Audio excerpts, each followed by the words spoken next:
त्यांना छत्रपती शिवाजी महाराज त्यांना कधीच आशीर्वाद देणार नाहीत या लोकांना, ज्याने छत्रपती शिवाजी महाराजांचा अखंड महाराष्ट्र तोडण्याचं स्वप्न पाहिलेलं आहे, मुंबई लुटण्याचं स्वप्न पाहिलेलं आहे, छत्रपती शिवाजी महाराजांच्या प्रेरणेतून निर्माण झालेली शिवसेना तोडण्याचा प्रयत्न केला आणि महाराष्ट्र कमजोर केला, त्यांना छत्रपतीच्या पायाशी स्थान मिळणार नाही.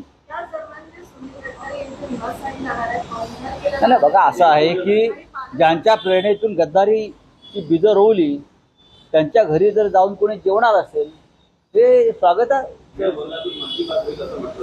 हा, मन की बात होऊ द्या ना, होऊ द्या. तटकरे यांचे ते नेते आहेत, अजित पवार त्यांचे नेते नाही आहेत, एकनाथ शिंदेचे नेते अमित शहा आहेत. अहो ते त्यांचे नेते म्हणजे सगळं घडवणारे कोण आहेत? अमित शहा आहेत. अमित शहा जर नसते तर हा पक्षच सुटला नसता. अमित शहा नसते तर त्यांना पक्ष नसता मिळाला, त्यांना ते घड्याळ चिन्ह नसतं मिळालं. त्याच्यामुळे करते सवरते तेच आहेत.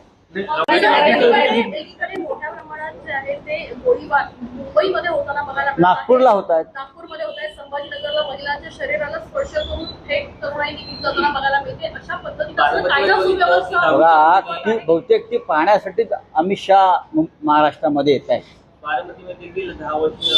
या महाराष्ट्रामध्ये कोणत्याही प्रकारची कायदा आणि सुव्यवस्था उरलेली नाही आणि आपण गृहमंत्री आहोत या महाराष्ट्राची, हे देवेंद्र फडणवीस यांना बहुतेक अजून लक्षात आलेलं नाही आहे की रोज नागपूरमध्ये, रोज मुंबईमध्ये, रोज महाराष्ट्राच्या कानाकोपऱ्यामध्ये महिलांवर अत्याचार होत आहेत, गोळीबार होत आहेत, खून होत आहेत, बलात्कार होत आहेत, अपहरण होत आहेत आणि आमचे मस्त मौला देवेंद्र फडणवीस राजकारण करत